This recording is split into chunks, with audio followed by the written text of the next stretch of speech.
Tu, gdzie jestem, miasto Puck. Natomiast za mną morze.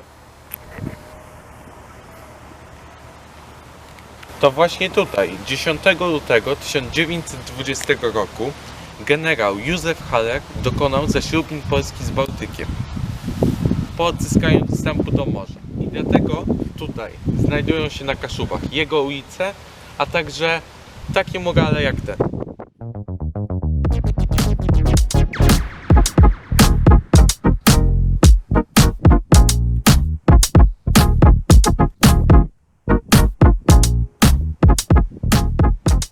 Pomnik generała Józefa Hallera. Symbolizuje on miejsce zaślubin Polski z morzem.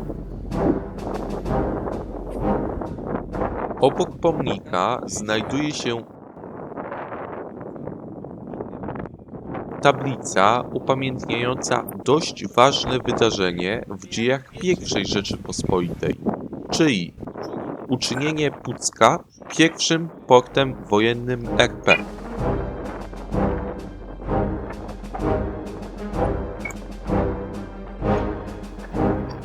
Po zapoznaniu się nieco z historią Pucka udaliśmy się do położonej na molo restauracji, w której spróbowaliśmy choćby zupy rybnej, nioków czy lava cake. Wieczorem wybraliśmy się na rynek w Pucku.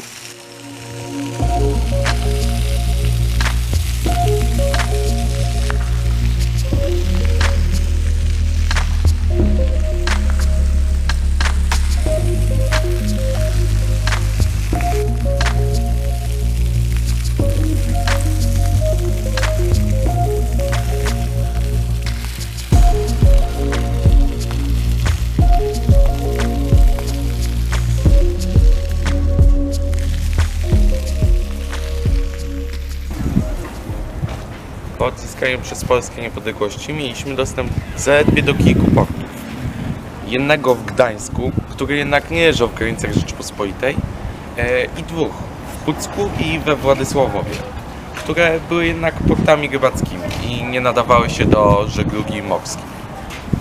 Dlatego zdecydowano o budowie zupełnie nowego portu i zupełnie nowego miasta w dotychczas małej miejscowości kaszubskiej, wsi Gdynia. Najważniejszy port II Rzeczypospolitej, a dzisiaj nieodłączny element Trójmiasta.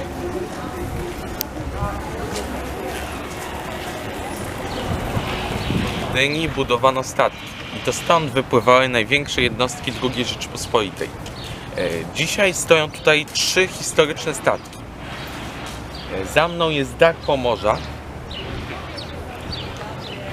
Powinien być tu również Dar Młodzieży, którego jednak nie udało mi się zlokalizować, a tutaj z kolei jest niszczyciel ORP Błyskawica.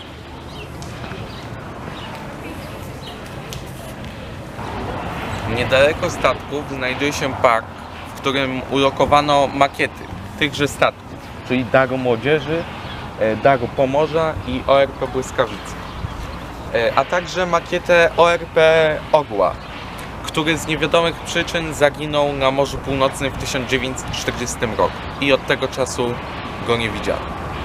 Tu jest natomiast jego makieta ORP Orła.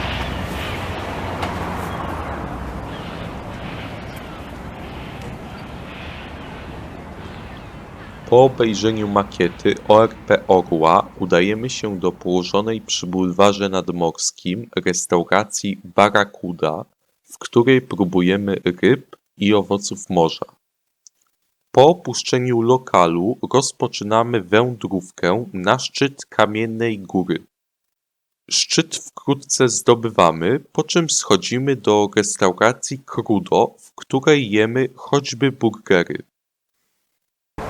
Jak już wspomniałem, Gdynia jest najmłodszym elementem Trójmiasta, więc nie spodziewajcie się tutaj starego miasta z czasów średniowiecznych. Zdecydowaną większość Gdyni, przynajmniej centrum, stanowią kamienice z dwudziestolecia międzywojennego. Jest ich to chyba bardzo sporo, chociażby te tutaj. I to właśnie na tych kamienicach powinniśmy się skupić. Umowne centrum Plac Kaszubski, na którym znajduje się rzeźba ukazująca parę Kaszubów. Jakuba Szajbę i jego żonę Elżbietę. Jakub Szajbę był rybakiem, a także fundatorem tejże kamienicy, w której dzisiaj znajduje się hotel Jakubowy. Elżbieta chciała widzieć Jakuba łowiącego ryby, dlatego zażyczyła sobie, aby wybudować pokoik na ostatnim piętrze kamienicy.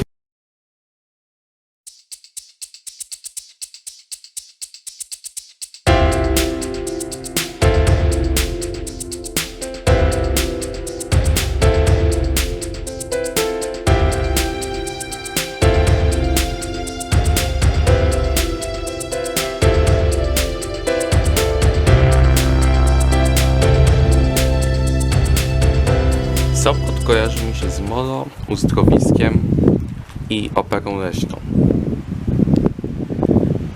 Zaraz za tą ostatnią teren zaczyna się robić bardziej pagórkowaty i zalesiony. Ulokowano tutaj rezerwat przyrody Zajęcze Wzgórze, a ja wspiąłem się na jeden z wyższych szczytów tutaj, czyli Glinną Górę, która ma aż 120 metrów. Ale widok, który się z niej roztacza, jest warte tego, żeby tu wchodzić, mimo tej wysokości.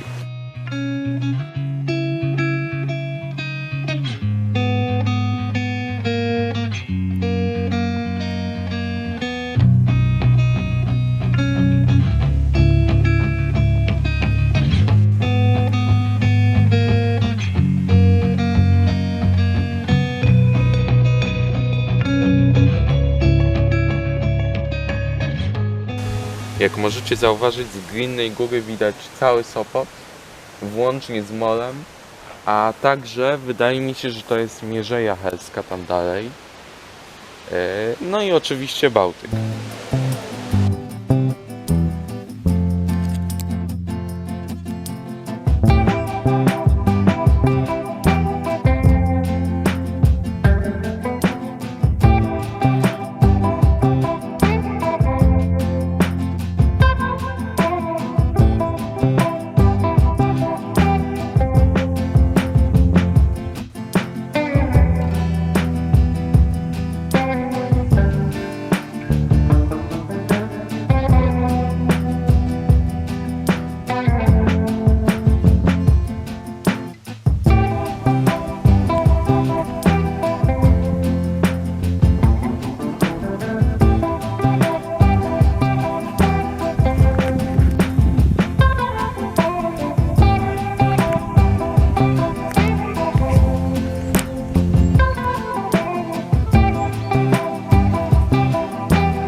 Stadion leśny w Sopocie.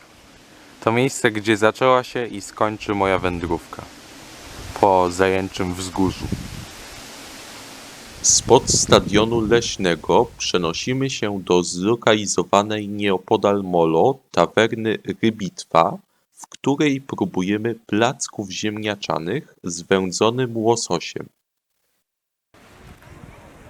Następnie udajemy się na spacer ulicą Bohaterów Monte Cassino, podczas którego podziwiamy między innymi dom zdrojowy.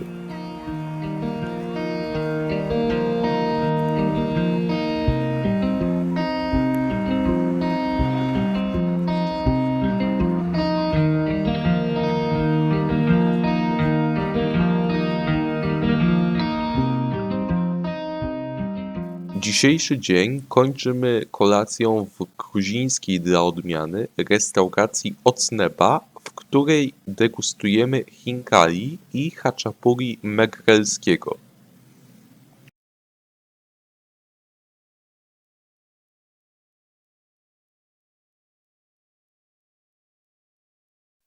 Westerplatte to miejsce, gdzie zakończyło się dwudziestolecie międzywojenne, a rozpoczęła II wojna światowa 1 września 1939 roku o 4:45.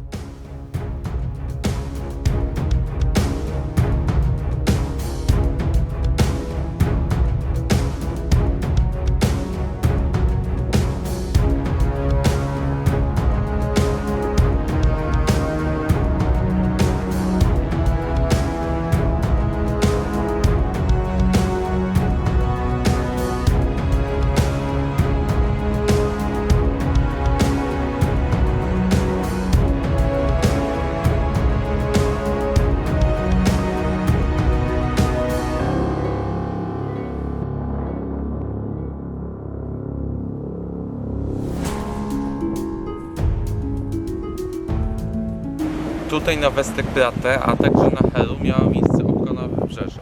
Jednak o obronie wybrzeża i wydarzeniach późniejszych, m.in. o PRL-u, wypowiadałem się w innym filmie, dlatego nie będę się tutaj zbytnio rozwijał.